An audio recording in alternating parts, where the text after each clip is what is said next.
Okay. Yeah, on Saturday, we met at Coventry for the team day event, and I did this presentation showing you a number of things. And I'm going to quickly recap that, and then I'm going to go on to show you what I promised I would do for you. So let me just quickly remind you what we covered on Saturday. On Saturday, we looked at something called assets and liability, and we redefined them.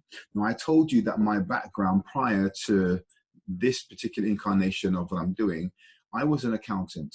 And so accountants have a particular way of defining assets and liabilities. And I want to not use the accounting definition. I want us to use the smart investor's definition. And the smart investor defines asset like this. He says, or she says, that an asset is something that puts money in your pocket because you own it. And a liability takes money out of your pocket because you own it. Now, if you think of assets like that, then you're going to have a paradigm shift, which is basically what I had when I first came across this idea, when I read some books from Robert Kiyosaki, who wrote something called Rich Dad, Poor Dad. That now has a particular interesting implication. And so let me just show you this table. Everything on this table represents what an accountant would call an asset. So these assets going from one and two, going across from horizontally, these assets go up in value after you purchased it, right? So once you buy it, the asset goes up in value. These assets, 3 and 4, once you purchase them, these assets go down in value once you've purchased them. 1 and 3, these assets give you an income because you own them. They generate an income for you. And these assets generate a net expense for you, okay? They generate a net income, they generate a net expense. And what we said is that your own home that is going up in value, your own home going up in value is considered by smart investors to be a liability because it's costing you money to live in it. Whereas if you have a house that you rent out, that's going up in value, that's considered to be an asset because it's putting money in your pocket and it's going up in value. The same is true for a business that gives you dividends. These two are considered to be the very best on this table that you should have. One, what's in category 1 should be what you have. Once you buy the asset, it goes up in value after you've purchased it, number 1. And number 2, it gives you an income while you're holding on to it. So these are your key ones. So here's a key for this table. When you want to go shopping now for assets, you want to go for shopping, you go shopping for class 1 assets. If it doesn't obey this rule, then be shy, okay? These ones, class 3, they go down in value but give you an income. An example is taxi cab. The car goes and depreciates in value, but it gives you an income. Now, these assets or house you buy, which go down in value because you're going to negative equity but giving you rent, be shy about these because you need more skill to make this work for you. Your own home, well, clearly you're going to live somewhere, but don't call it an asset. Just call it your lifestyle stuff. Right? Have your house, have it as your lifestyle stuff. If you consider it that way, then you won't be confused when you go shopping for assets. And then these ones, they go down in value and cost you money. Well, in essence, this should not be on your shopping list when you go looking for assets, okay? And so forget this completely. Don't even touch 4. Leave them alone. So that's what we covered on Saturday. This is coming from, again, the Rich Dad, Poor Dad concepts. And he basically, so just describe what we're looking at. This is an income statement, income and expense statement. Money coming into your life goes in here. Money leaving your life, are you spending money, goes into this area. Income and expense statement. This is your balance sheet. All the things you own and your assets go in here. All your liabilities go in here. And then when you deduct assets from liabilities, this is your net worth, okay? What wealthy people do, and this, by the way, when I say wealthy, I'm talking about your psychology now, not money. Because if you have £1 million coming in and £1 million going out, or even £1.5 million going out, you're broke. So even someone getting £1 million a year, if you spend it all, you are poor. Okay, you're poor in your psychology. An example of that is Mike Tyson. Mike Tyson earned $100 million in his lifetime and he went broke. He had a poor mentality and he didn't know how to obviously handle money correctly. If he wanted to stay wealthy, that is. What does a rich person do? Now, this is true even if you're on the dole. So imagine you got £70 a week. I think that's what they get paid, £70 a week. And you were able to put aside £7 a week. So number 2, and then you start buying assets with that £7 a week, right? Eventually, and you follow this pattern, you'll become wealthy in time. So even someone who's broke, relatively broke, they can actually become wealthy following this pattern. But if you earn millions of pounds and you spend it all, then you're poor, because you will become 80 years old and when you don't have the strength to work anymore, it's broke. Footballers are like this. Footballers earn lots of money in their lifetime. If they spend it all, when their career's over, they're broke.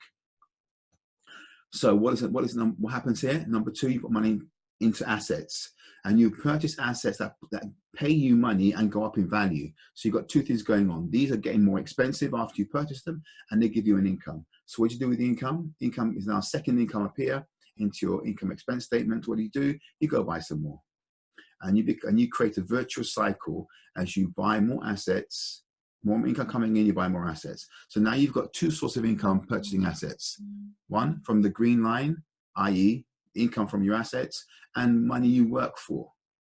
So this is worked income, this is passive income. And both these two things are now purchasing assets. So you speed up the process. And as this builds up, it just gets faster and faster and faster, and it builds up. And this is the pattern that wealthy people are involved in. Then what they do, they take a proportion, let's say 20% of this income stream, and they use that to buy their home, to pay for their home, to pay for their car, etc., etc. And here's the key thing between wealthy people and middle-class people, is that middle-class people will typically buy their home and pay for it with the money they work for. So whatever they work for, they would pay for this liabilities, their home, their car, from their salary. They pay for it from that. Wealthy people pay for the liabilities from their assets. Why is that a useful distinction? If you ever lose your job, you don't have to downsize, because you can still afford it, because your assets are paying for your liabilities, not your salary. So that's the key distinction, that rich people are engaged in terms of these behaviors compared to others. Let me share with you the last thing I want to remind you of what we covered last week. We covered on Saturday, we covered the idea that if you take £1,000, you double it, 100%, doubling it is 100% return investment. If you double it, you get 2,000. Double it again, you get 4, 8, 16, 32, 64, 128, 256, 512, 1 million. Okay. Now, most people are not familiar with the compound effect and the exponential effect of what this represents. But essentially, if you was to go on a program of 10 years of discipline, you can start with £1,000 and become a millionaire based on this model. So now the title of this talk is Millionaire Thinking. Your job, now that you've seen those three things, you know you should only focus on assets that generate an income and go up in value, number one. Number two, you need to keep on buying more of those things and have a budget for asset purchases, which you get started based on your income expense statement. And you only want to start buying your expensive foolishness and your lifestyle stuff after it can be afforded by your assets and not from your salary. And number three, if you're able to compound your money at a rate of 100% or more, then you're going to be growing much faster than if you grow it by, say, 5% a year, etc. All right? So the question then becomes, if you want to think like a millionaire, the question is this: what in the real world can you do that will follow these rules? That's all it is. In the real world, where can we find examples that will do this for us? And this is basically what I want to show you now. So where can we find these opportunities? Well, what do the papers say? For those of you who live in London, there is a paper that comes out every morning. It's a free paper, it comes out every morning, and it's called City AM. It's printed by basically the City of London. They actually send this out, and you can get it in most, near most tube stations in the central parts of London. And further out, maybe the more affluent parts of London, you'll get this newspaper. And the headline says this: FTSE 100. Now, the FTSE 100 is the equivalent of the Premier Division of the companies in the UK on the stock exchange in the UK. That's the Premier Division. The top, most expensive companies is the FTSE 100. FTSE 100 companies are expected to shell out nearly 80 billion in dividend payouts next year. So let's just quickly do a calculation here. If we say 80 billion pounds and divide that by 52, We're talking about 1.5 billion pounds a week is being paid out on average. Obviously, sometimes some weeks are more, some weeks are less, but on average, 1.5 billion pounds are being paid out to shareholders who actually own shares that pay dividends in the FTSE 100. There's clearly more being paid out because FTSE 250 pay out dividends, some of them do, and so on and so forth. But we just focus on the top 100. Okay. So the question is, where would we find this information? Well, there's something called the Milestone Investing Market Research Bulletin. This is basically what it looks like. And this is the one that basically was dated 16th of June, 2016. So this one basically over 3 years ago. Okay, but this is what it looks like, the front cover anyway. So I'm going to take you inside there. But remember I told you last week, I said to you, which company last week paid out 100% return on investment just last week alone? And now remember, we did the compounding thing based on 100% in the whole year, but there was a company that paid 100% last week. Which one was it? We'll find out very shortly. So if we look at this extract from the Milestone Investing Market Research Bulletin, what we have are 5 companies that are paying dividends that you could qualify for them on the 10th of October 2019. 5 companies on FTSE 100 was doing that. Barratt Developments is number 64 in the FTSE 100, has a valuation of 6.6 billion. They were paying 36.8p, and they have over 1 million shares in issues, which basically means when you take this number and multiply it by this, they were paying out 375 million pounds. Okay, qualifiable for. HSBC, the bank, they're number 2 in the FTSE 100. They have a valuation of 125.9 billion. They're paying out 8.2p. They have 20.26 billion shares in issue. Total value that they were paying out was 1.66 billion pounds. Okay. Tesco, they're number 23 in the FTSE 100 with a valuation of 23.9 billion. They were paying out 2.65p. They have 9.79 billion shares in issue. Multiply 2p by this, and you get 259 million pounds they are paying out. Centrica is number 103 in the FTSE 100. Now I know 103 is a bigger number than 100, and that basically means if they stay in this position for more than 3 months, they're going to get relegated into the FTSE 250. So they have to stay in the FTSE 100 to stay there. So these guys are in the relegation zone effectively, but nonetheless, with 103, they got a valuation of 4.3 billion. They were paying out 1.5p with 5.8 billion shares. They are forking out 87 million pounds, qualifiable for on Thursday, the 10th of October. And then the last one, Spirax Psycho Engineering, they're number 75 with a valuation of 5.8 billion, paying 32p a share. They have 73 million shares. That equals 23 million pounds. When you add it all up, 2.4 billion pounds was available to be collected by somebody last week. Okay, let me show you another extract from the Market Research Bulletin. Now, this one I'm going to pay attention to, because what this is looking at now is the opportunity. How much will you get out of that? So Barratt Developments was paying 36.8p. The share price is roughly in this range, £6, 620 pence, or £6.20 for the actual share. And if you was to pay £6.20 and you receive 36, that's a 5.9% return on investment. Okay, so you got a dividend equivalent to 5.9%. Now, if you was to pick up a derivative, not the actual share itself, but a derivative of the share, in some of them, there are a few of them, but one in particular would only, for professionals, it would demand of them 5% deposit. What does that mean? It means that you only have to pay 5% of the 620 to pick up this. So if I take my calculator and I say 520.6 times 5%, And that will give me, well, 31, but I'm not doing my calculator fast enough. There we go, 31p. So you're going to be spending 31p to pick up 36p. If you did that, your return investment jumps from 5.9% to 118%.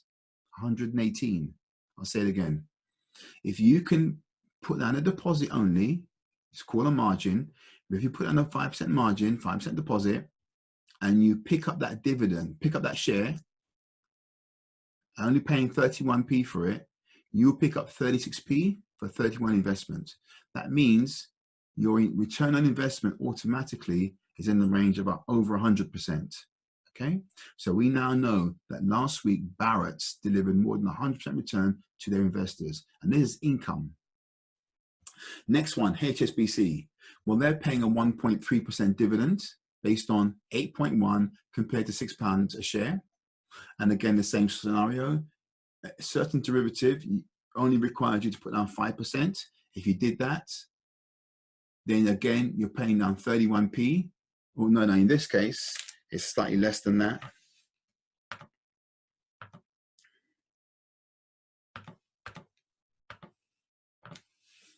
So you're paying 30p. And for a 30p investment, you're going to pick up 8.1p. What does that mean? It means 1.3% dividend turns into 26% for professionals, okay? And Tesco, the same scenario. 1.1 becomes 22%. Centrica, 2.2 becomes 21%. And Spirax Soccer Engineering, 0.4 becomes 4.2%. That's for professionals because they're allowed to put down this deposit. Non-professionals have to put down a higher deposit. Putting down a higher deposit means that your return investment drops. So relative to this. So in this case, 5.9 for non-professionals becomes 29%. 1.3 becomes 6. 1.1 becomes 5. 2.2 becomes 10.8. And 0.4 becomes 2.1. Okay. Now this is return investment we're expecting to get if we trade this company last week. So now here's the question. All right, so now we've traded the company. When do we get the money? And when do we actually get the physical dividend? And when do we get our money back? Okay, because of the original investment, when do we get that back? So let's have a look at what happened to Barrett's last week.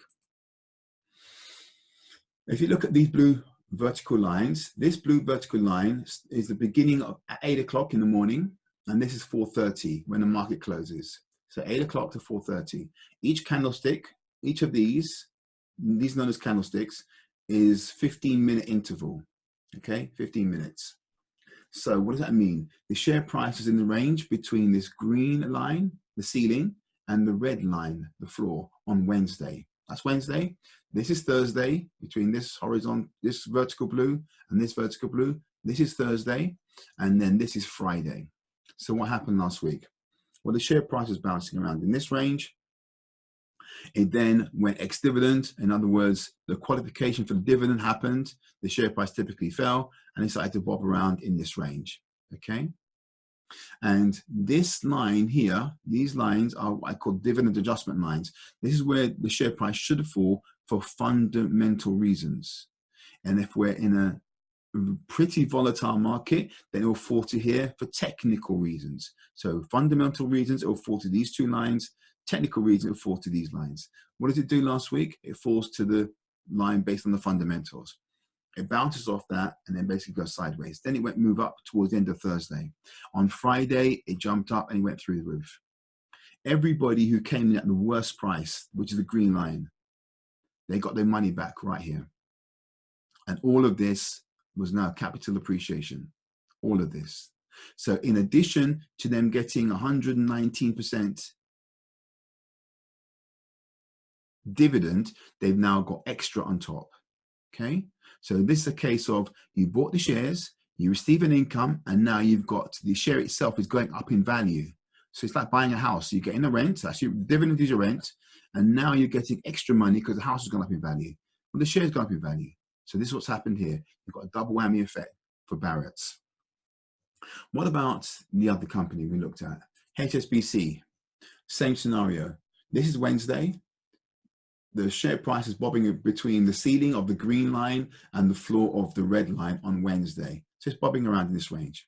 The share price gaps down when it paid dividend on the qualification date. It says ex-dividend date here on Thursday. It drops down. It kind of settles. It nearly touches the dividend adjustment line, and then it basically jumps back up again and kind of goes sideways, and then bobs around in this area. And then on Friday, it starts to march upwards. Anything above the green line means that everybody who invested on Wednesday got their money back on Friday. Okay. And we saw in the case of HSBC, the bank, we're in the 20+% range. Yeah. And then all of this becomes capital appreciation on the share price itself. Okay. I'll do two more. Tesco. Every little helps, they tell us. So let's see if it helped for us here. Green line is the highest on Wednesday. The red line is the lowest on Wednesday. And again, it was in this range on Wednesday, the share price. It gapped down for the dividend. It went to the second set of lines. So it fell much sharper than we were expecting. It then moved sideways. It fell some more. And then it started to move north. And then on Friday, it went nuts and it went through the roof. The roof was the green line. So you can see by this point, everybody who picked up those dividends at the 20% range now got their money back, and everything here is capital appreciation on their investment. Okay, on their investment. So they got two things. They got the rent. I'm calling dividends rent. They got the rent, and now they've got the capital appreciation when the house goes up in value. Okay. And so when you sell it up here somewhere, you've made a double whammy effect, income and capital gain. I'll do one more, Centrica. Centrica, the green line is where it was the highest on Wednesday. The red line was the lowest on Wednesday. And it basically started near the top, and then basically just fell for most of the day. It then bounced up towards the end, and then it gapped down for the dividend adjustment, ex-dividend dates once more, and then it basically just, went to the dividend adjustment line right here. And then from there, it kind of moved up a little bit, bounced around this area. And then on Friday, again, it started to move north. And then it went past that green magic line. I call this the finishing line. It crossed the finishing line, meaning that everybody who invested on Wednesday got their money back and they got the dividend. And then you got a small little premium on top. Okay. Now, that is what's actually happened on the 10th of October. Well, this is the 10th of October. So this is the 11th of October, Friday. Okay. This is a summary of what you've just seen. Barrett Developments for Professionals gave 119.3% in the end. And by the way, let me just go back. Let me just go back and just show you what I'm saying. I'm assuming something here. I'm assuming you got the worst price. So I'm going to assume that you got the ceiling price at the green line. So everything I say now is based on that ceiling price. Okay. Had you got a lower price near the floor, you clearly got more money. But I'm going to go with the worst case scenario, the green line. So this is based on that green line performance. Assuming you got the worst price, you bought at the ceiling. So what happened? Barrett's delivered an income or a dividend for you of 119.3%. Then it flew up and it hit that peak on Friday. And that peak delivered another 139% capital gain. When you add the dividend income and the capital gain, the total return Barrett Developments delivered for you on Friday was 259% for professionals and 65% for non-professionals. 29.8 plus 35% capital gain. HSBC delivered 26.7 plus 11%, giving you 38% for professionals and 12% for non-professionals. 12.7 for non-professionals. Centrica, it delivered income of 21.4, capital gain of 25%, the total being 46. And Centrica for non-professionals delivered 17%. Tesco, 22.9% was the dividend income, and it went nuts. It gave 116% capital gain on Friday.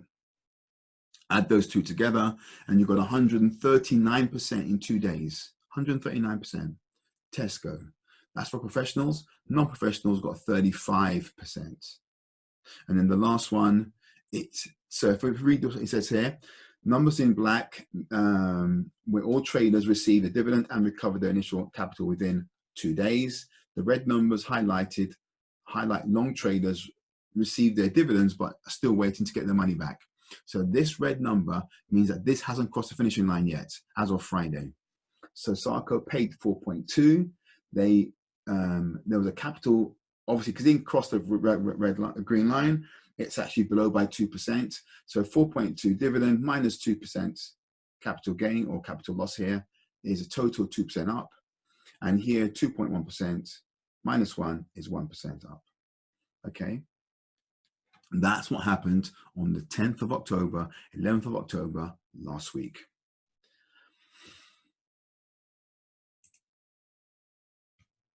So, at Master Investing, in summary, we use the power of compounding, growing your money.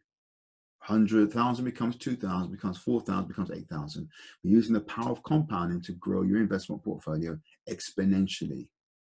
And we buy income producing, in this case, dividends, rent, income producing, appreciating assets. And appreciating assets is an asset that goes up after you purchased it. And we saw in all 4 cases, those companies went up in value after you bought it. So we've got the double whammy effect, which means that we're dealing with class 1 assets in this case. And we can, because you got the money back in 2 days, it means you can sell the stock in Tesco or HSBC, and you can repeat the process again next week. Repeat it again. So we receive income every week from the UK's top 100 companies. All right. That's all I want to share with you now.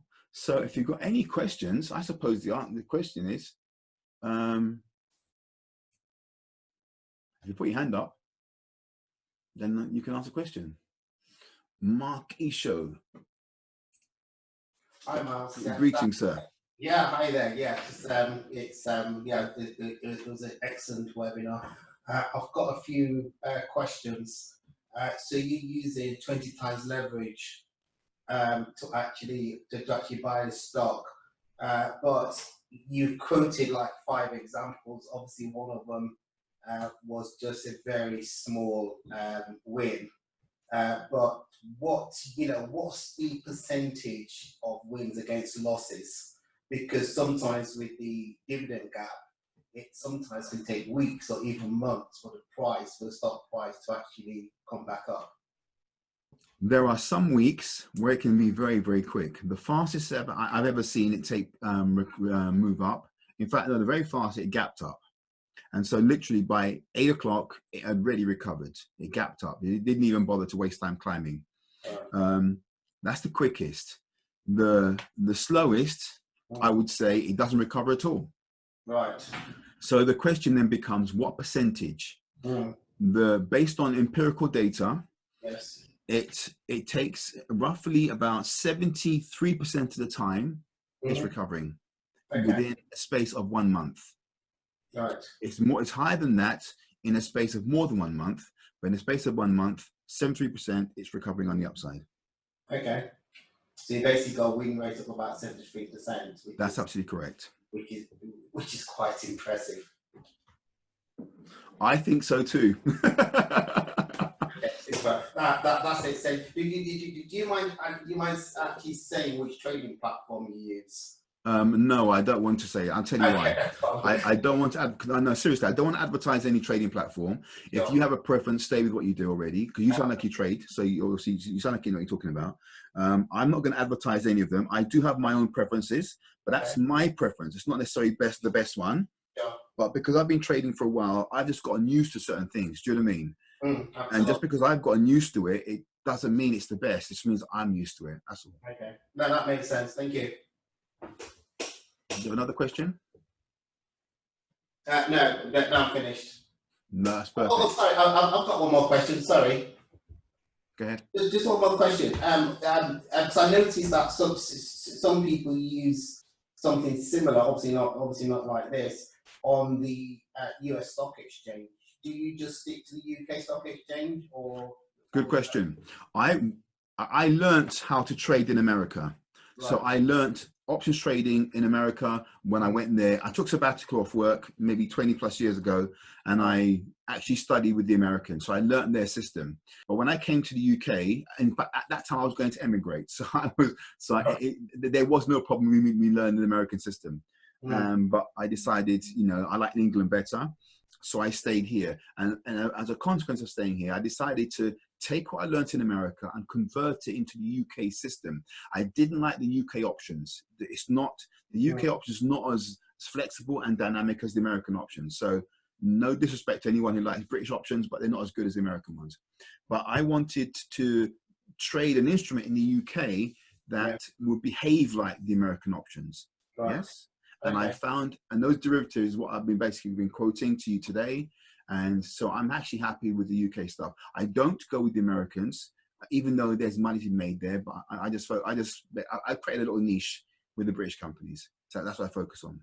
Okay. Understood. Thank you. Now you're more than welcome. But this model works in America clearly because I learned this stuff here. I learned in America. Yvette, you've got your hand up. Can you hear me? I can hear you very well, Yvette. Okay, very well. Okay. The question is from ours is that thank you for the presentation and your eloquent presentation on at Team Day as well. So well done to you. Question for me is, being a novice on this market, okay, you didn't expand on terms of who, okay.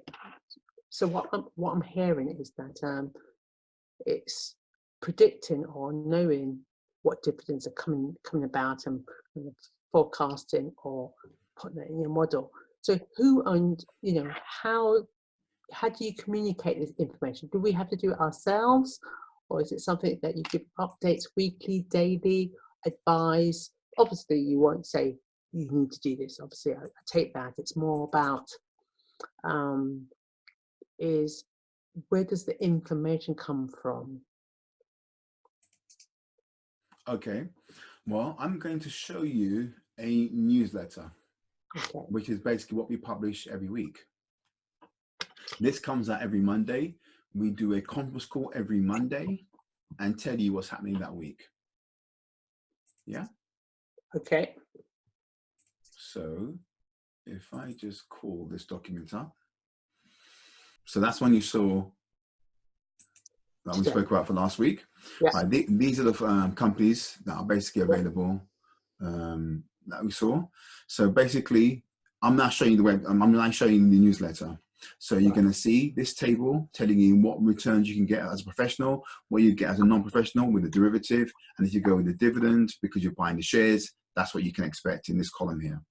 Then we look at each individual company. We do analysis of the company, and we do what we know as a fundamental and a technical analysis because we want to know what's going on with this company. So you got some brief chit chat on Barrett's, and then we look at basically how they performed in the last 6 years with this strategy. Okay, this is the return on investment they were delivering, and this is basically how many days to recover. This is a percentage return for going short, and that's for going long. That's for going short, that's for going long. In other words, you can make money with this falling and with it rising. It doesn't really matter. You can make money both sides. And we show you what performance it did in 2 days. So this is basically Thursday, Friday for the last 6 years. We show you that data. We also show you basically how the company performed in the last 5 years in terms of their turnover, their profit and loss, the cash they got in the bank, basically the net asset valuation, basically how solid is this company financially. We do a number of ratios to kind of pay attention to that, and we look at the capitalization of the company, and then we look at where they are in the league table. You know, are they rising? Are they falling in the league table? And then basically we show you the last few years share price movement, and we do this for every single company. Okay, that's what's in the newsletter, and we actually go over this every Monday. Okay. Now, for someone who's completely brand new, it's going to be something that will maybe take a little while to kind of get your head around it. But once because you do the same thing over and over and over again every single week, every week we just do different companies, same analysis. It's not very long before you just, even brand new people kind of get the gist of what's going on. And then essentially we do a quick summary right at the end. Let me just go here.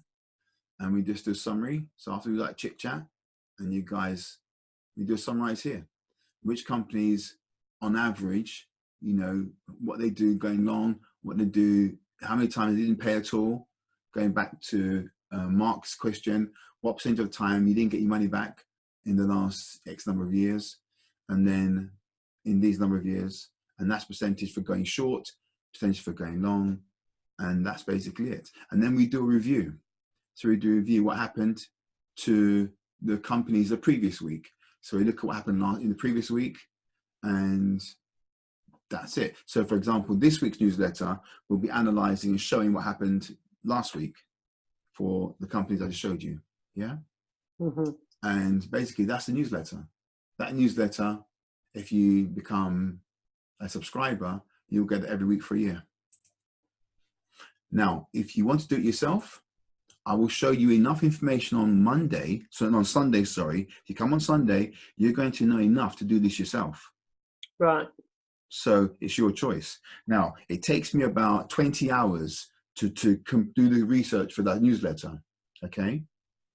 And I don't know what you guys, you know, will charge for your time, but let's assume that you're on £15 an hour. 20 hours, sorry, times £15. That's £300 a week is what it's going to cost you to do it yourself. Yeah? Yeah. So now you know. Miles, Mm-hmm. can you hear me still? Yeah, I can hear you. Okay. Question. You thank you for that. I understand. You talked about two platforms that I was hearing. You talked about a professional and a non-professional. Mm-hmm.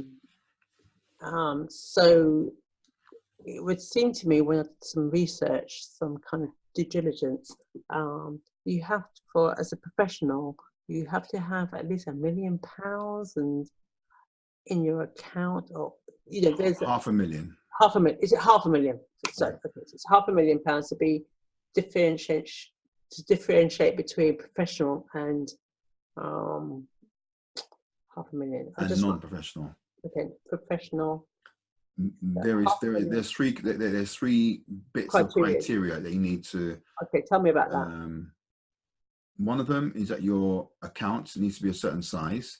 Number one. Number two, they want you to be trading with a relatively high degree of frequency. I think it's 3 times a month, if I'm not mistaken. And so it's about let's call it on average once volume. a week. So volume is about 3 times a month. 3 times a month? That's precisely, yeah, roughly that. Okay. Mm-hmm. Yeah. And the third one escapes my memory. I think you need to be doing it. I think you need to be doing it for at least a year. 1 year at least. But it escapes my memory. Let me ask Beverly, just she remembers it. Bev, do you remember the third criteria? Yes, the third one is that you have to work for a professional organisation. Oh, thank you. That's of course that's what it is. Thanks a lot. And how do you, Beverly, what's a professional it means that you're a stockbroker for a living. You have to be 100%. No, that's one of the criteria. So you got to qualify 2 out of 3. So you got to be a professional. As in you work for, you know, I don't know, a stockbroking firm. Then you're considered to be a professional. 2 out of 3. So one was to half volume. So one is size of your account, one is volume of trading, and one is you being professional and basically being theoretically experienced in knowing what you're doing. Okay, thank you. No, you're welcome. Anybody else got any questions? Mark shows he has his hand up. Yes. Go ahead, Mark. Yes, Mary. I was just wondering, you mentioned your comprehensive newsletter. What is the cost of the subscription to it? Okay, it depends on who you are. If you're an experienced trader, and you don't require any training, and you don't require any support, that will cost you £500 a year, which is basically £10 a week. Okay, that's quite reasonable. and but it takes 20 hours to complete it. So you know, and if you're going to charge yourself £15 an hour, so you're going from £300 cost for you doing it yourself to £10 to buy it. If you have never traded before, then and you need support and training, then obviously it will cost you more. Okay, just on a, well, I like to subscribe to it automatically anyway. I'm sorry, say again, please. I said I like to subscribe to it anyway, irrespective. So I'll probably just go for the £500 a year. But you know the webinar that you're doing on Sunday. Yes. Is it actually aimed at novice traders, or you know, or people who've basically been trading for a while? Okay, when I do my training, I assume you know nothing. That's my assumption, which is painful for people who have been trading, who've been trading before. It's painful for them, but I do it because in the classroom there's a range of people. Do you know what I mean? And so if I talk too quickly, I'm going to lose people very, very quickly. So I don't start at too fast a pace. But I assume you don't know anything, and I'll just start again. So, but what's happening on Sunday is actually it's really, I'm doing the day 2 training or day 1 training. Day 1, and in theory, the people who came to the Coventry event technically have done and been exposed to what I would cover on day 1 anyway. All right. So I'm not uncomfortable with the Coventry guys now just jumping on board day 2 training. But day 2 training gets deep into the technicals, and it gets deep into all of it. And also because, so here's how it works. Sunday, we're going to do the training. And then every Monday, 8 o'clock until 10 o'clock, we're going to do a webinar every Monday for a year. And so the first hour is going to be going over what's happening that week and what to do and what happened last week. So we just do analysis last week, post-mortem last week, what's going on this week. And then for those who are brand new, I'm going to spend a little bit more time just repeating how to interpret the charts, repeating how to do the calculations, repeating it. And that's the Monday, second hour on Monday, that's the opportunity until basically people get it. Because here's the truth, Mark, most people who this is new for can't learn it in one go. They can't. Yeah, absolutely. Now completely. It will take a while. And when I learned this in America, I was in the classroom in Seattle. In fact, it wasn't more than one location, but the classroom that really taught me options trading was in Seattle. I was there for 4 days, okay? And that cost me about $11,000 at the time. And here's the thing. Once a teacher finished teaching me, I never saw him again. Yeah, I know. I was on my own. Now, luckily for me, because I was an accountant prior to turning up, I had some understanding of knowing how to, you know, I had a good facility with numbers, and I also had the ability to do research, and I was comfortable with that. So for me, it was okay. But there are some people who genuinely, they're coming to this from being a bus driver, or they're coming to it being a hairdresser. They don't have financial skill sets that from their job to make it easy for them. So those people tend to do the course and then do nothing afterwards. You see what I mean? Absolutely. And so what I've done in this course to make sure that you don't fall by the wayside after basically spending your money, because you spend money to go and get trained. So what I've done with those guys, I said, okay, I'm going to stay with you. So you're going to do this every week for a year, repeating the same thing over and over and over and over again, different companies, over and over again, making money each week. But here's the thing, by the time you're done, because I've known people who literally on day 1, if you heard them speak, you think, good God, should they even be in the classroom, right? But then by the time 3 months had gone by, 6 months had gone by, they sounded like professionals who had been doing this for years. Do you understand? And what they've learned is the vocabulary of the markets, and they learned the techniques, and they've been practicing it. And that's basically what happened. Okay. And so, go ahead, Mark. Yeah, you mentioned that obviously like every Monday morning, 8 till 10. No, Monday evening. Oh, so I beg your pardon. I thought you said Monday morning. 8 till 10 every evening. I was right, in the evening. Okay, that makes sense. So I'm not obviously 100% sure as to whether I can attend the webinar on Sunday, but I would like to subscribe. So what is the subscription process? What do I need to do to get the newsletter? Okay, well, because I don't have your details, Mark, because I don't recall sending you, obviously you heard about it from someone else. So what you'll need to do is, before we leave this call, I'll take down your details. Okay, sure, no problem. And then we'll get in touch with you. So here's how it works. If you subscribe, then then you'll get access to, you'll get a password to our website. Okay. And on that website is the newsletter. And also, if you miss the Monday call because you can't make it, be busy, you're doing night shift, whatever, then the call is recorded, and it's on that Tuesday morning. It will be on the website, so you can actually watch it if you miss it. And because you've got maybe 2 years of newsletters and recordings on the website already, you can go back and look at all the historical stuff. Excellent. Okay, that sounds perfect. Okay, super. Thank you. No, you're welcome. Anyone else got any questions? Do you want to put your hands up?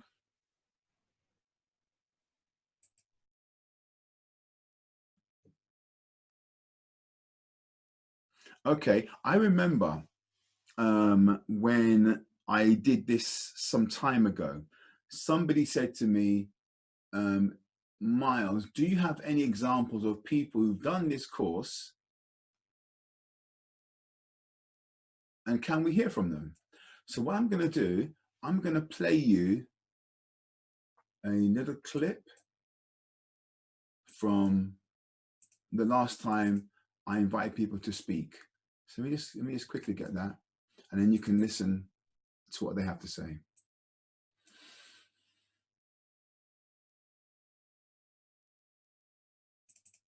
I know last time someone said to me, you know, can we speak to, in fact, can you give us examples of people who's done this before?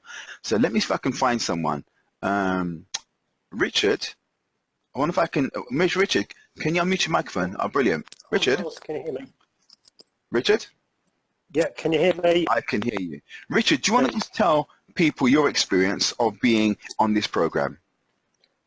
Yes, of course I will, yeah. Very eloquently done, mate.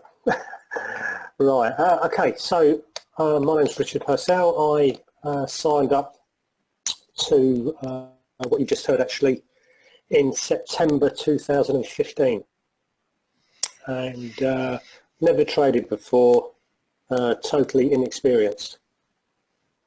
Anyway, I went with the training class, and I had the conference calls, and Miles basically showed me how to place a trade, close a trade, and he showed me how to find the signals, notice the signals of the best and favourable time to place a trade.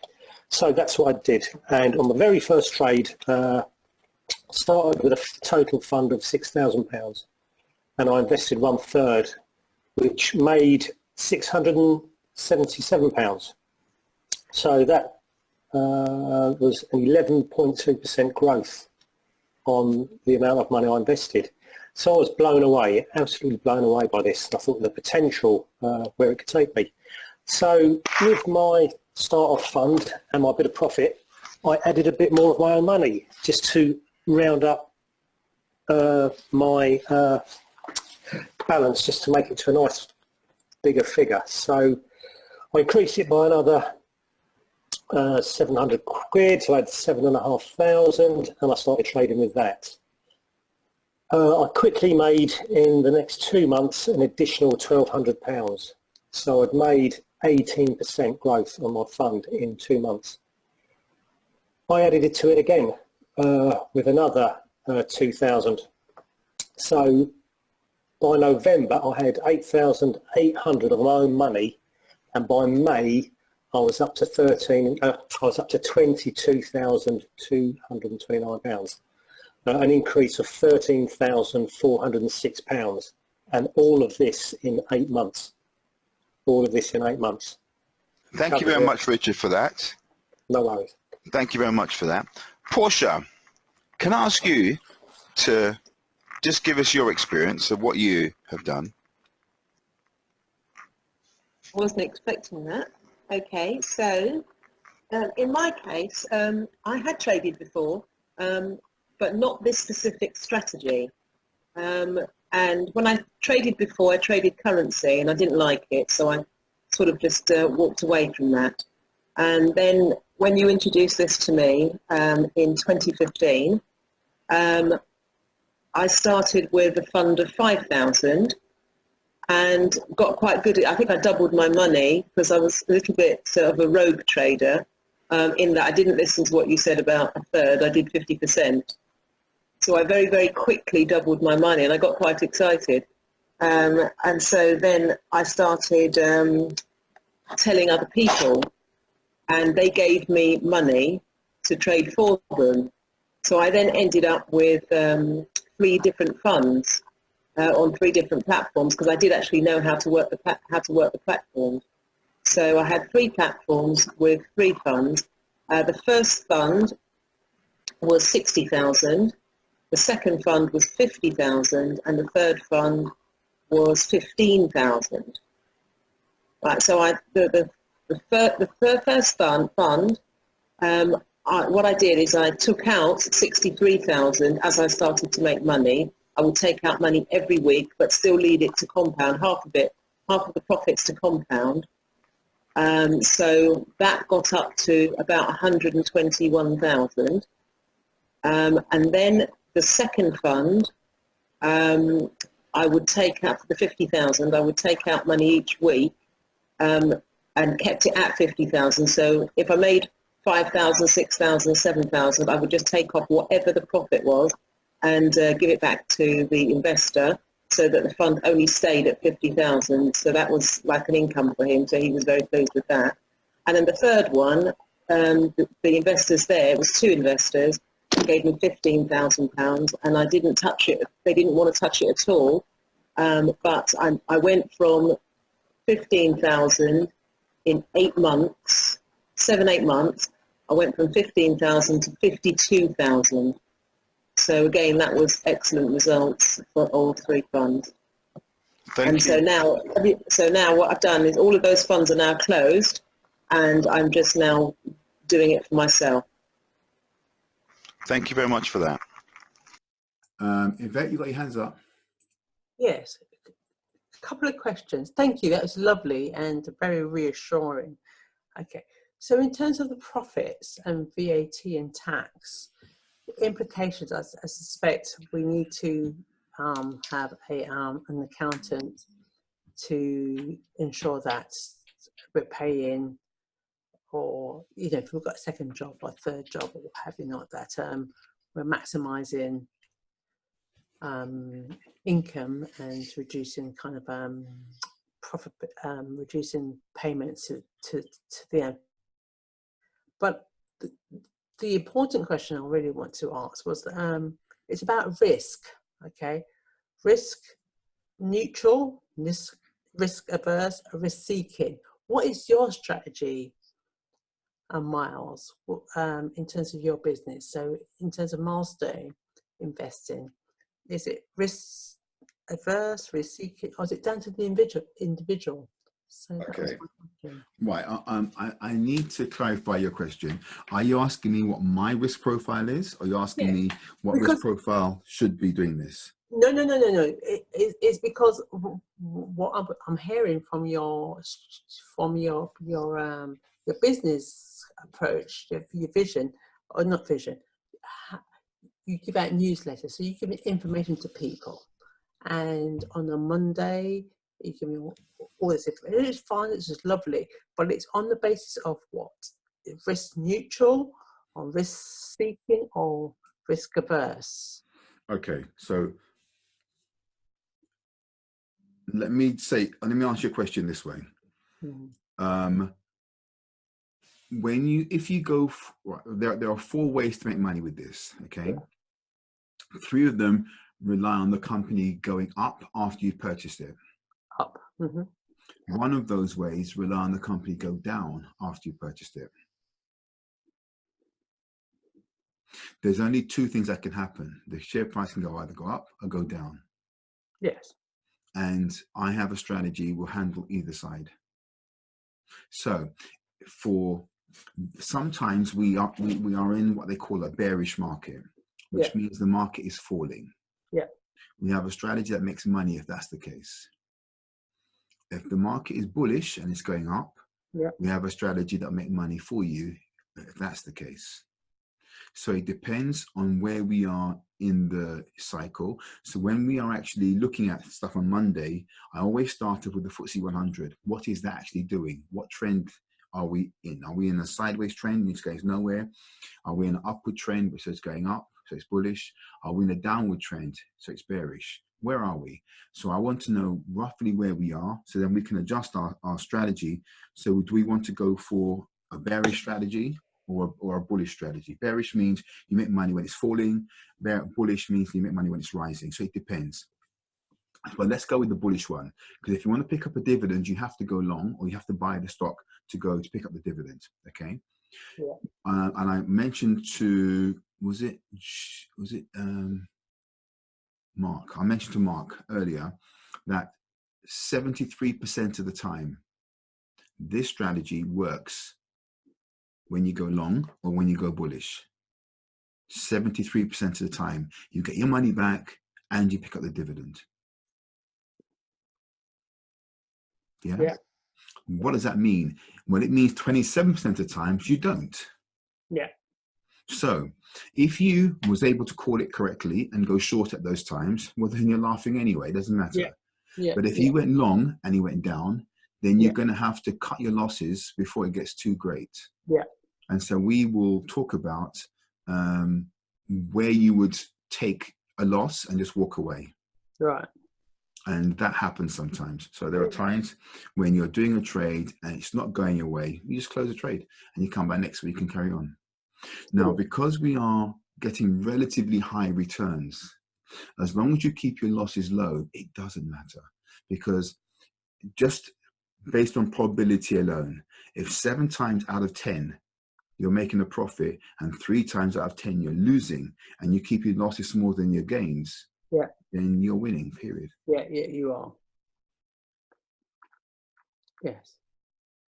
Does that help? Yes, yes. Here's the other question. Here's another way of answering your same question. I spent 20 years as an accountant. Now, I don't know if there's any accountants on this class. I am an accountant. I'm an accountant. Well, I will tell you about accountants. They are risk averse. Yes, that's what, as an accountant. I'm chartered accountant. Well, you're worse. But accountants are risk averse. Yes. And I don't think we become risk averse before going in, but when they kind of ram down your throat the necessity of being prudent in your this and your that, and you've got a prudent approach, trust me, you become risk averse over time. Yeah. And because of that, to be truthful, accountants don't always make the best traders because they're too cautious, right? True. However, once you learn the formula, this is what's great about accountants. Accountants actually have half the skills they need already before you even turn up, because you can actually assess what the company is, strong company or not. You can read that stuff. You don't even need me for that. Yeah. But what's interesting is that what you need to know then is how to regulate the technical stuff, which is not part of your training, all right? And you have to be able to control your own emotions. And it's your own emotions that needs to be managed, because if you're risk averse, you're going to be nervous quite quickly. Some people who I would say are natural gamblers, those people, I don't want them either, by the way, because they go the other side and they're too outrageous. But people who are natural gamblers, when they get the risk, they feel excitement. But when you're risk averse, you see the risk and you get nervous. And you're responding to the same stimulation, the same stimuli. One's getting scared, one's getting excited. One thing, yeah, I love this. And one is saying, oh my God, oh my God. And so it's based on where you're coming from. But I would say, if you are I'm risk averse, so I don't really take unnecessary risk. And that's why, look, this is why I even teach what I teach, number one. And I even tell most people, not most people, everybody, when you learn this stuff, you must practice first on a demo account, so you get your skills up to speed. Oh, so you have a demo account, okay? No, we will set you up a demo account if you never traded before. We'll set you one up, and we'll get you to practice the skills on a demo account, so you can basically calibrate yourself to the speed the market moves. Once you've done all of that, and you've done it for maybe a few months, where you now know this works, not because I said it, because you can see it for yourself. Good. And it becomes your knowledge, not my knowledge. And that's the key. So once you practice on a demo account and you're comfortable that you can actually make money at will, then guess what? you get on with it. And in addition to that, by the time you start getting on with it, I would have taught you how to hedge as well. Now, hedging hedging funds. A hedging model or hedging strategy is one, it's like insurance. Just in case something goes wrong, you can come out with, and basically take your insurance payment. So in other words, if you went long and it was going wrong, you can go short as well. You can do both. And by going short as well, when it goes down, you're making money on one and losing on the other. So effectively, you're not losing anything. And it's about, but then that requires skill. So I wouldn't ask you to do that straight away. But once you've gotten used to the basics, I will definitely get you onto the hedging strategies. So therefore, when you come to do your real trading with your real money, you actually have a way of managing the risks so that you can become competent. Because that's what sort of key thing is. You need to be competent if you're going to do well. And it's true with anything, even your profession, Yvette. You was not competent on day one of going into the classroom studying, your either ACCA or your chartered accounting articles. You weren't competent day one, but guess what? Over time, you became competent. Yeah, correct. And that's the same for this as well. So I don't think it's realistic for someone to go on a one-day training course and think they're a professional. That's not realistic. But that's one of the reasons why I get you guys to practice for a whole year, because that's how you're going to become skillful and knowledgeable. Okay. It takes time.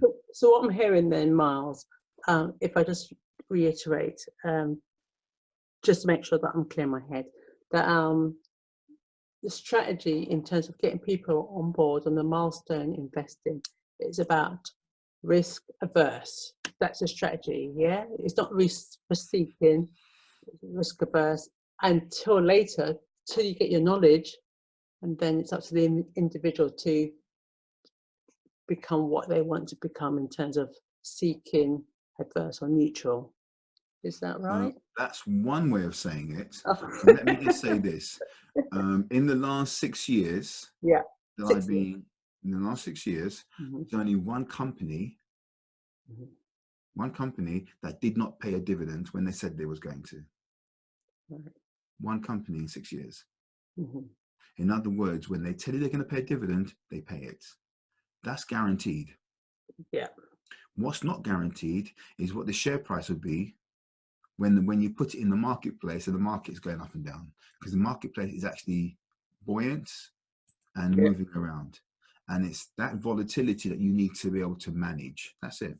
Once you can manage the volatility of the markets, you can pick up a dividend and then get your money back, and then you move on to the next deal. And in fact, somebody described, they described this process as not being a shareholder, but a share squatter, because we're only holding shares for long enough to pick up those dividends. Yeah. Then we move on to the next deal. And that's how we can get the exponential growth, by the way. Because if you look at, say, HSBC, they pay dividends 4 times a year, right? Well, that's it. Once a quarter, you get a dividend. Whereas our way, we're getting a dividend every week. Adrian Reynolds. Can you hear me okay? I can hear you now. Right, yeah. Thanks for your time and thanks for the presentation on Saturday as well.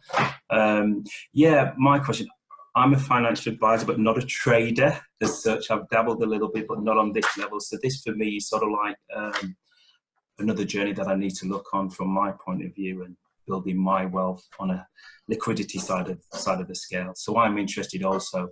The one thing, as you said, the dividends returns, it's that short term. So your strategy is the exit point is once you've had the dividends as such, you move on once it's achieved a certain level. Do you set yourself a limit for that growth on the share price, or is it just at that time? So what I do, I want my money back once I've done the trade. So as soon as the share price goes above where the price I came in at, then effectively I'm good to go. Right. Okay. And just the thing on taxation, obviously there's ways, was it Yvette was talking about tax and things like that? There's ways where we can shelter the taxes when we are dealing. Is that something? Right. First things first, pay your taxes. Pay Caesar what belongs to Caesar. Right? That's the first thing I'm going to say. Second thing I'm going to say, that there are a number of vehicles that allow you to earn money without paying any tax at all. Yeah. Okay. So if you want to use that particular derivative, you can. Mm-hmm. If you want to use another derivative, again, you can. But I would say, so if you don't want to pay any taxes for Mm-hmm. whatever reasons, because you want to keep your money, because you can manage it better than the government can, then there are ways you can do it legally. Yeah. Yeah. Okay. Okay. And That was I the would, yeah.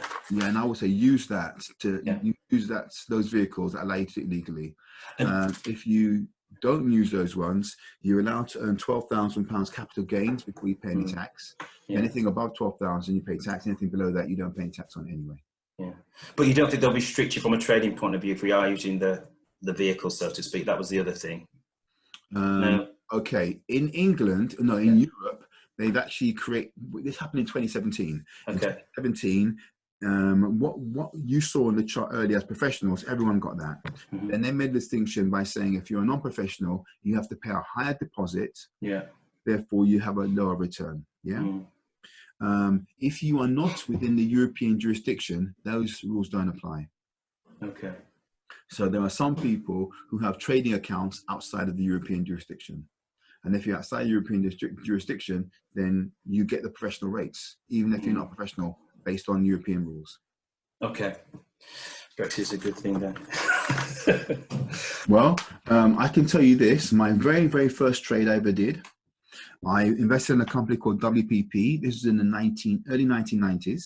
And at the time, there was 17 pence a share. They've gone from £10 a share to 17 pence a share. I saw the article in the Financial Times, read it, and I thought, let me look into this guy.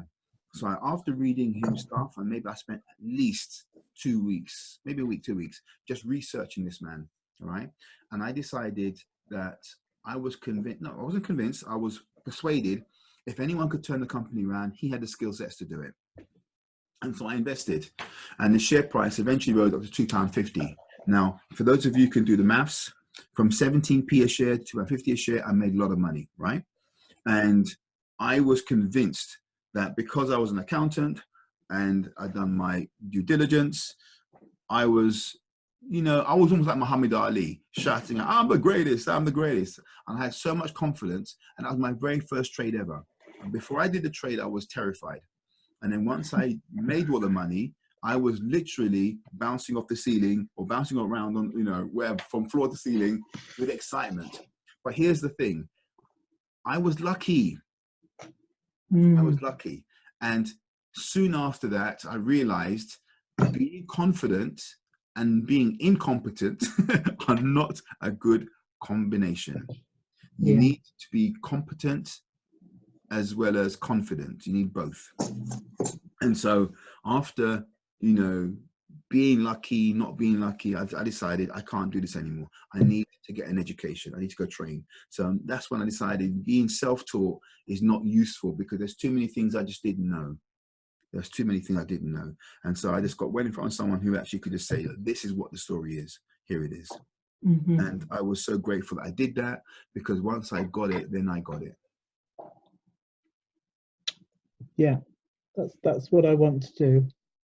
Understand it. I would say just get the training. Just get the training so you understand it, and then you can decide whether it's for you or not, because not everything is for you. So for example, property investing, I love it from the money point of view. But when it comes to putting my hand in a paintbrush and getting my hands dirty doing brick, I'm sorry, I'm not doing it. The only tool I want to pick up is a calculator, So, but there are some people who absolutely love getting covered in dust, in property investing. Another thing I don't like tenants. I don't like when they tell me they can't pay the rent because they lost their job. I'm not interested. Do you know what I mean? Because it caused another hassle. Now, why did I get like this? Because when I was in America, and I had a really negative experience and then bad experience with tenants not paying because I was out of the country. And because I was out of the country for a year, some guys lived in my property for nearly a year for free. I'm paying the mortgage and they're not paying me no rent. And so that made me actually, get a bit shy about tenants. So, but I love this model because I'm actually getting the same effect of a property deal. I'm getting rent. I'm getting an asset that's in a solid, safe company. I'm getting a piece of it. And instead of waiting every month for my rent, I can get every week. And my return on investment is higher. So my ROI, return investments my capital gain is roughly about maybe 7% per annum on the property price. Maybe that. In a good year, maybe a little bit higher. And my rental yield in London, anywhere between 3% for Mayfair and maybe 9% at the time for Dagenham. That was a range for London. I think Dagenham's smaller now. And outside of London, like Manchester, Birmingham, the yields are much, much higher.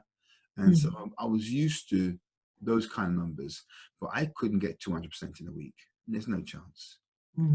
Not with property. And so for me, once I learned how to navigate this particular asset class, I was happy. And I've already showed you Barrett Developments who make homes for people.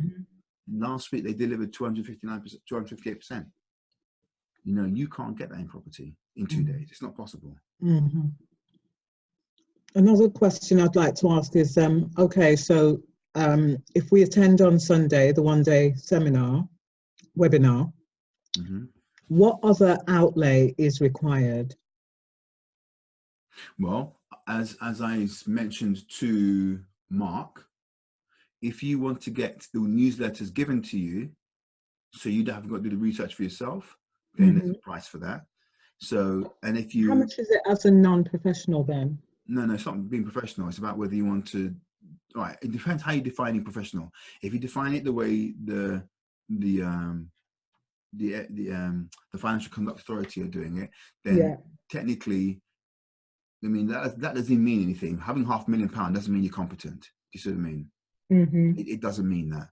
Even being a stockbroker doesn't make you competent, because there are way too many stockbrokers who don't trade. They don't have the skills. So, you know, their definition of professional is an arbitrary one. But but let's go to a real definition of a professional. Someone who's actually competent and know what they're doing. All right. That kind of person doesn't need me to teach them anything. Let's get on with it.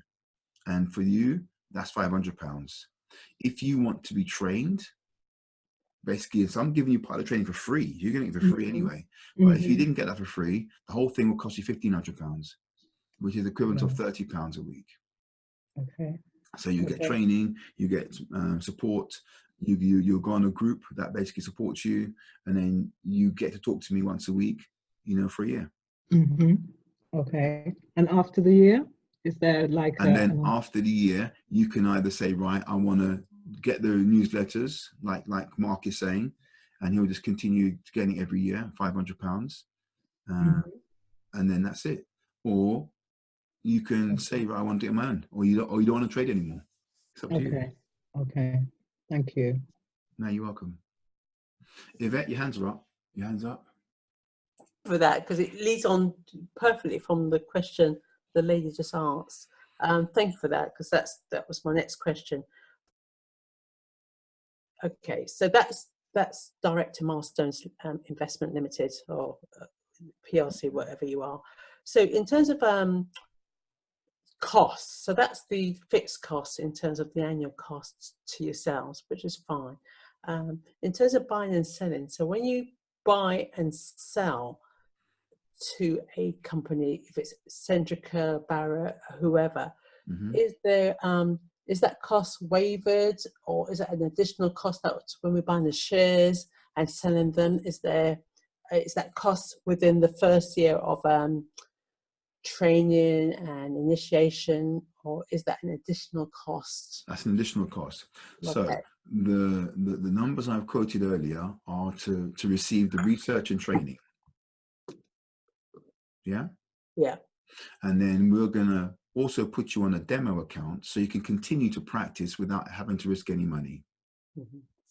Once you are competent and you are confident that you can actually do this and know how to get out of trouble when it goes wrong, because 20% of the time you're going to be in a trade that's not the way you want it to go. So you need to know how to fix those problems. And there's many a time when I've been in a trade where it goes wrong, and I make more money on the hedge than I would have done if it went correct. So, I mean, but that requires skill. So I'm not going to tell anyone who's new they can do that easily, because that's not true. They can't do it easily, but with practice you can. And so your question is, what about the extra? Well, if you want to purchase shares directly from Tesco, you're giving Tesco the money. If you're going to buy it from the stock exchange, then you're buying it from a broker. So I don't get involved in that. What don't you get involved in? So it was If you buy shares, if you want to buy shares from Tesco, from the company, yeah. then you're buying it from Tesco. Yeah. And Tesco will give you a dividend.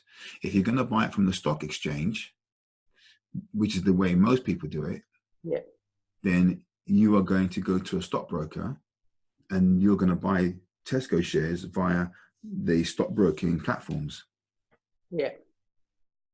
Yeah. And so therefore, and I don't get involved. So anything you make on a stock exchange, I don't get involved in that. Yeah. So I'm confused then. Why?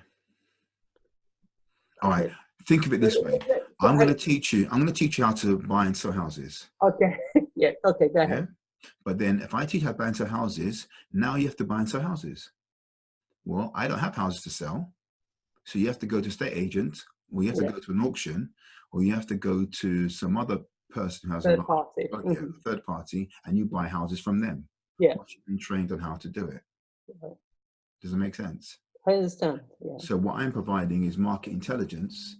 And then you've now got to use that that understanding to go into the stock market and buy the shares. Right. Okay. Okay.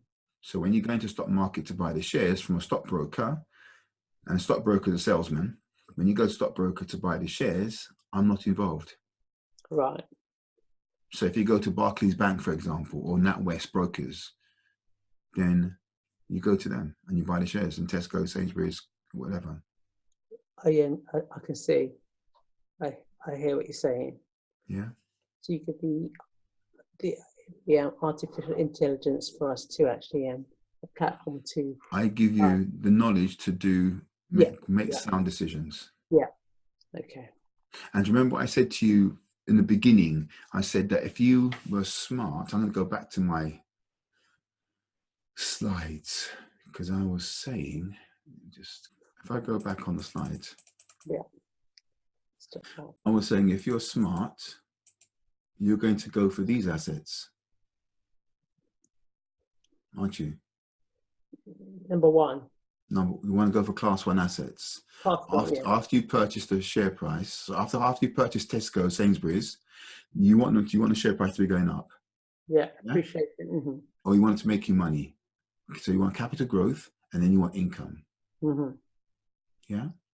In this one, the share price goes down and it gives you an income. This you need skill for. Well, this is what I'm actually training you to do, believe it or not. Right. I'm training you how to make money here as well. Oh, right. Okay. So at least it's covering two areas. Okay. Nice. Yeah, because you're going to make income and the share price goes down. Well, then you need to know how to make money when the share price goes down and receive an income. Yeah, which is basically this one really. Dividend, the business going down in value by paying a dividend. That's class 3 assets. But both these two is what Kiyosaki calls assets. And these two he calls liabilities. Yeah? So I'm going to teach you, but this requires more skill than this one. This one is easy. This one requires more skill. This is why I put you on a demo account and then get you to practice what we're talking about. Right. Okay. Every Monday, we're going to be talking on a Monday. And then on Wednesday, Thursday, you're going into the market. Right. And therefore, you're going to practice what we'll be talking about. And then we're going to do a post-mortem, and you can see how you got on. And they're going to keep on doing that. And it'll happen for a year. No, seriously. Even accountants, right? And I say even accountants because unfortunately for you, you've got some software in your head that's going to make it hard for you to trade, right? Mm-hmm. Mm-hmm. So you're going to have to get over that. But the bottom line is, once you've been practicing something long enough, you'll get it. I mean, I don't know anyone. I mean, I've had guys in the room in my classroom who's actually literally learning. What's the phrase? Learning impaired or learning whatever the phrase is. Mm-hmm. They are literally got those problems, and they learned how to trade. It took a while because they were quite slow. No, I understand. I understand the whole concept in terms of what you said. And in fact, I realised what are assets. You get your mind around the opposite to the opposite. Number one is not number one. Number one is number two. It's fantastic, and I'm glad how you eloquently actually said that to everybody. and it just reaffirmed what I knew. So I'm really happy in what you said. So yes, but like the difficulties around, like you say, in terms of the depreciating markets, in terms of actually how to elevate out of the phoenix, the phoenix coming out the fire kind of thing. Because when things are down, what do you do? So that's what you're teaching us, which is fantastic. I will show you how to do that. And Yeah. like I said, I don't just restrict it to the Sunday training. Sunday, I'll give you all the basics, but I also know that you can't absorb everything I tell you in one go. I know it's not possible unless you really have this knowledge and I'm just reminding you of something you already know. Unless that's the case, it will take a while. You need to practice. It's like me giving you a guitar. I'll say, right, here you go, play this tune. And you've never touched a guitar before. I'd be very unreasonable to expect them to copy what I can do straight away. Correct. You need to practice and get your fingers and your brain to coordinate. So once that's coordinated and you understand what you're doing, you can get on with it. Correct. And that's what the demo trading is for. The demo trading is to get you up to speed so you don't waste money learning. Because about 4 years ago, I would get people directly onto the demo account. Get them onto live trading. And because they weren't competent, they would make money, lose money, make money, lose money. Do you see what I mean? Whereas they don't have to do that. Now, I have to admit, when I first started to say to people, right, no, don't go on a trading account, just go straight into the You know, one guy looked at me, one guy was so vexed with me. You know why? He was blaming me for not making any money because I was weak when everyone made loads of money, and he's vexed because he wanted to participate in making money. And I was saying to him, hey, brethren, just hold on, because, you know, you need to get your skill sets up first. Because when things are going well, everyone makes money. When it's going badly, how do you fix the problem? And I don't really want people, you know, struggling because I got them into the markets too early. So I've got to still be responsible because I'm putting you in the market. So I've got to be responsible with what I'm telling you so that you know enough to be safe. Otherwise, I will be negligent. Do you know what I mean? I've got to tell you where the risks are so you can protect yourself. Perfect. No, sounds very, very, very safe. Thank you very much, Miles. Thank you. No, you're more than welcome. Mark, you have your hands up. Right. Back to the trading on Sunday. I trade crypto and I trade Forex. Okay.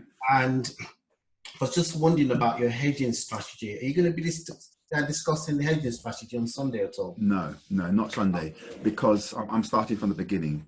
Right. Okay. And some hedging strategies will happen on the Monday sessions. Right. Unless I'm in a class full of superhumans who are literally moving real quick. Right. And you know, but I can't see it. I can't see me doing it that quickly. But, But so to answer your question, yes. But let me ask you a question. How do you trade crypto and how do you trade Forex? How do you do it? And how are you getting on? Crypto badly. I'm actually probably down about 20k on crypto. But again, to me, with cryptocurrency, a lot of it's actually it's more of a long-term hold. Forex, I do a lot better on Forex. I basically make my win rate is about 60%. But I've only just started trading Forex for the last 3-4 months. But I prefer your strategy a lot better. It looks safer. Also, it looks a lot less stressful because, as you can appreciate, trading Forex and crypto, you know, you're basically on the edge all the time because it's so volatile. So to a certain extent, you know, once I've got all the basics, I think I'm just going to move all my money into this. Funny you say that. In 2017, I had a cryptocurrency trader approach me and said to me, Miles, I don't want nothing to do with dividend fishing. I just want you to teach me technical analysis. Just teach me that. Teach me to trade the charts and he was into all the crypto stuff, but mostly Bitcoin. Yes. And I said to him, and I personally think God sent him to me the time he did. Because I don't know if you remember what Bitcoin was like in 2017. Absolutely. I was there. Well, there you go. It was it went up to about $20,000 or near enough $20,000. Yep. And he came to me literally when it turned the corner. And I said to him, right, I don't trade crypto myself. I'm going to show you technical analysis. I spent this was on Sunday, so I showed him all the things he needed to learn. And I said, okay, now that I've shown you this, let's go to what you're in and let's see what's going on. Yeah. And I looked at the thing and I thought, okay. I said, now I want you to tell me what you see. What do you see looking at this chart? And he says, it looks like it's going down. I goes, exactly. Anyway, cut a long story short, he was able to get out at about $17,000, or roughly that. Right, yeah, he went from 17 down to, was it 6 or 3? I can't forget.